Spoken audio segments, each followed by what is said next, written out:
And I'm going to show you how to make a quick and easy taco lasagna recipe. All right, this recipe is going to be meaty, cheesy, and definitely irresistible. First thing we're going to need, my loves, is a heavy duty skillet or a pan because we are going to add our ground beef. Now here's the thing, this ground beef is about 20% fat. Oh, we like the fat around. I'm just playing.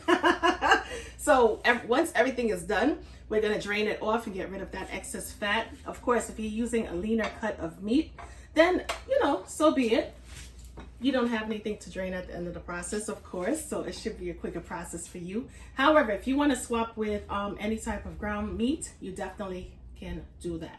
All right, let me find my ground meat chopper and let's get busy. I'm not going to start off with any onions or any garlic because we're going to season perfectly. However, if you want to add some onions as a base and let's say maybe some finely chopped garlic, you can definitely do that as well. In the meanwhile, just break the meat up as much as possible.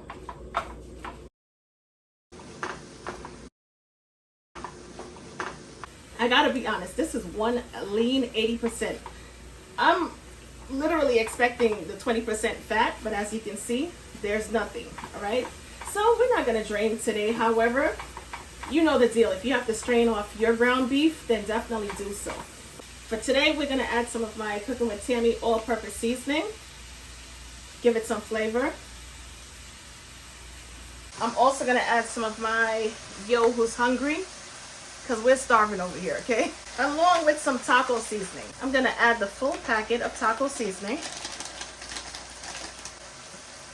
Give it a good toss. Make sure everything is perfectly combined. Oh, the aroma is everything already. It smells so good. Goodness gracious. Combine it really well. Make sure the meat is perfectly coated with the seasoning. We are gonna go in with our water. And what we're gonna do is not only do we fry the meat, but we're gonna create that steam effect, okay?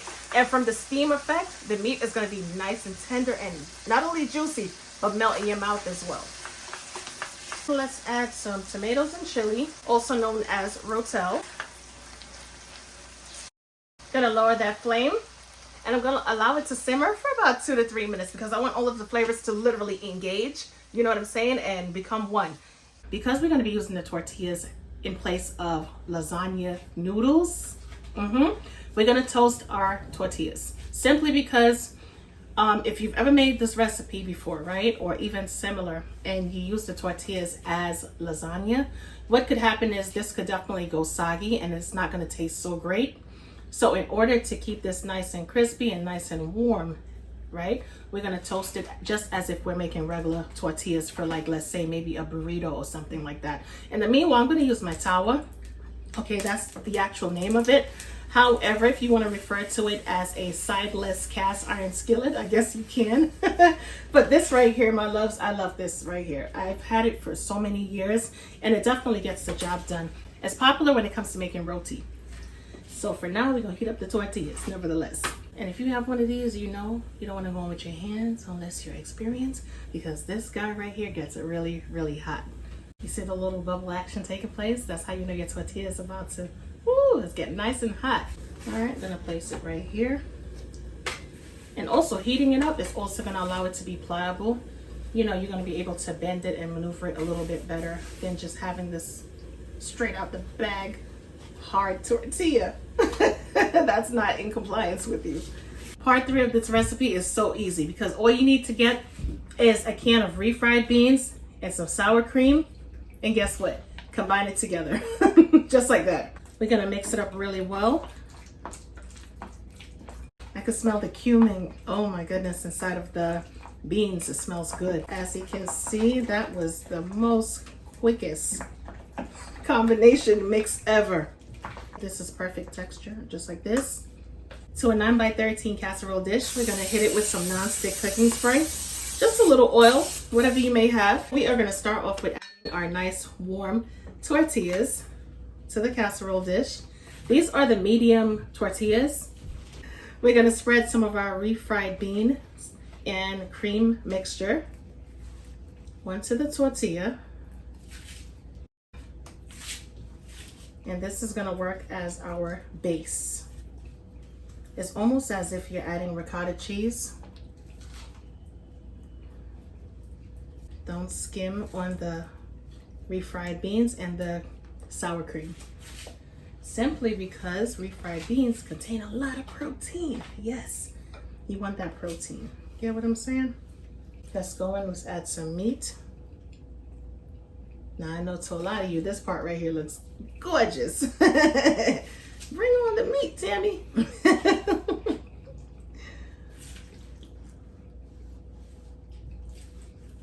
Just take the back of the, not even the back of the spatula, but the side of the spatula, and just spread the meat out onto the tortilla. Add as much or as little.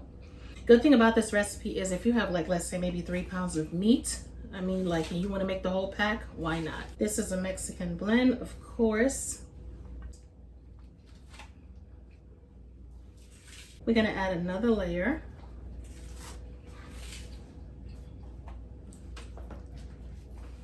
Add our beans once again.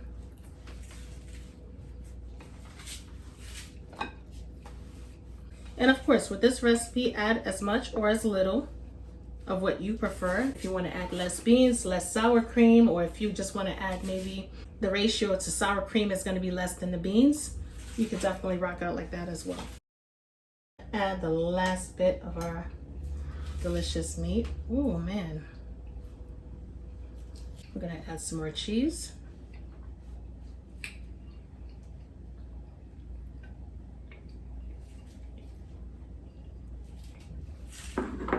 Followed by our tortillas. All right, I'm gonna add some more of my refried beans to the top.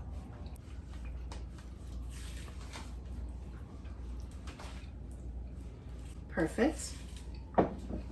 And we're gonna go on with a heavy handful of our Mexican blend of cheese. This is Monterey Jack, cheddar, and asadero cheese. If you want to end with a layer of meat for the final layer, followed by cheese, definitely rock out like that as well.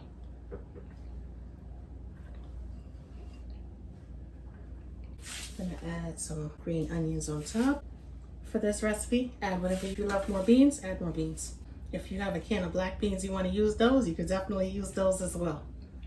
It's all about preference. I forgot to mention in the beginning to preheat the oven to 375 degrees Fahrenheit. But nevertheless, let's get the ovens preheated. We're going to cover this down with aluminum foil and allow it to bake for about 20 minutes. Once we're done, we're going to remove the aluminum foil, of course, and then we're going to allow it to become nice and bubbly for about an additional 10 minutes. Okay. Oh yeah. Oh yes. You guys are gonna love this. The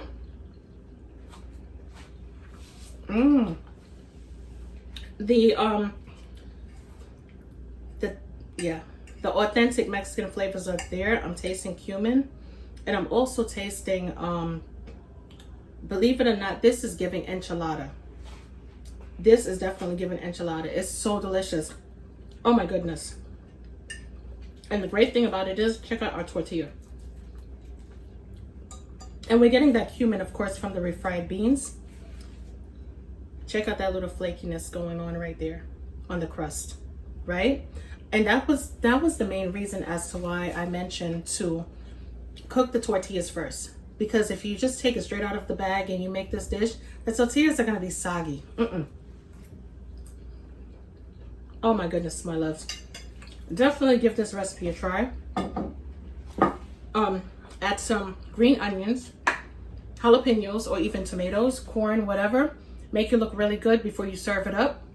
And remember what I said, your ending layer could end with meat and cheese. It doesn't have to be with the refried beans, but boy, goodness gracious, this is absolutely delicious. Seasonings could be purchased at cookingwithtammy.shop. Definitely get your hands on these seasonings. It's going to be well worth it. I would definitely catch you in another video. Talk to you later. Bye, guys.